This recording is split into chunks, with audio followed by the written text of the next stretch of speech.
Okay, so one thing that I did while I was reading this story is I also looked over at what I had to do next was the character analysis. So I did a lot of details on Rodolphus, but I also needed to find some other characters within this story. So the characters that I saw in this story was the Pharaoh, whose name was Mysis, then the falcon, who was also Horus the god, then her master, and the servant girl. So those were the main characters that I could find inside of the story. So I just noted them down. Now, our character traits, a lot of you were confused on what the character traits were. Those are the same things that are over here. Any information on how they act, look, feel, or things that they say. So we can go through and find some information. And we don't have page numbers, so we're going to go with paragraph. So now I need to go and I need to number each paragraph so I know which paragraph I found that information. So this is 1, this is 2, this is 3, this is 4. Let's keep going. Let's see, that still is part of 4, so I'm going to put 4 there so I don't get confused. That's 4. This is 5. 6 is a long one. 7 paragraphs. 7 continues on to the next one. This is still 7 up here. 8, 9, 10. Okay, so now that I have all of those paragraphs numbered, I'm going to go back and find these characters in the story and highlight the character information on them in a different color. Okay. Okay, I've got some good information here in the first paragraph already. I've got some information on 2 of our characters.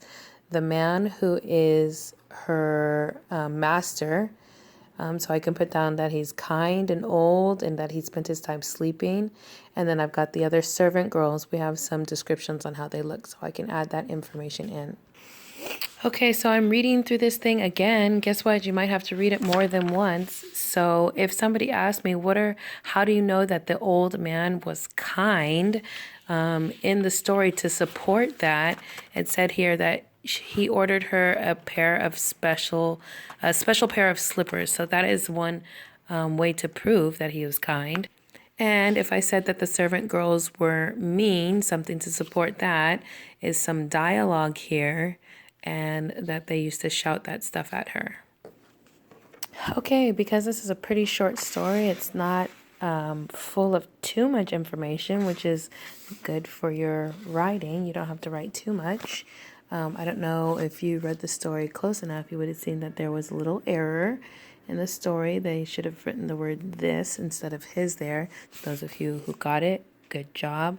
So now I can write down some details.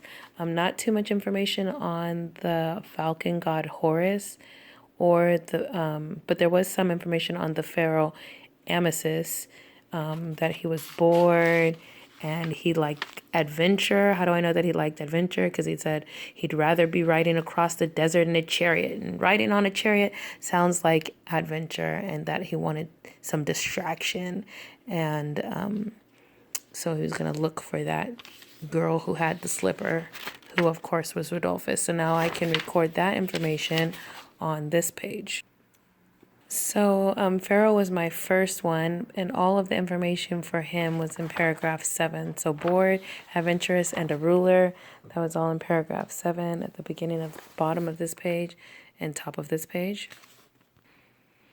So the little information that I could get about the falcon Horus god is that he liked to give messages, and that was in paragraph 6 and 8.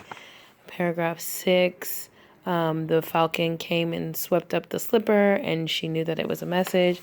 And in paragraph 8, he gave that slipper to the pharaoh, and pharaoh also knew that that was a sign, a message. Okay, some information on her master. He was old, kind, and sleepy. That's paragraphs 1 and 4. So we'll start with paragraph 1. It says it right here. The man who bought her was kind old man. And then here, paragraph number 4 said that he'd fallen asleep again underneath the tree, and that he had recognized her and gave her a pair of special shoes. So that tells me that he's kind. Even though it didn't say that he's kind, I can figure out that he's kind from that. And then lastly, the servant girls were mean and jealous. I got that from paragraph 2, 4, and 11. So let's start with paragraph 2. It tells you the things that they shouted at her. Go to the river and wash those clothes. Mend my robe. Chase the geese from the garden. Bake the bread. That's what they would shout at her. So that's paragraph 2. Paragraph 4. It says here, now the servant girls teased her even more. So jealous they were of her beautiful red slippers. So it says they were jealous. And then paragraph 11, the servant girls cried out that she was not fit to be the Pharaoh's queen. One thing that you must remember to do is put your name and date on here. Title of the story is Rodolphus, an Egyptian Cinderella story. And well, you don't need to fill out that one, really. Okay, so that's it for this page.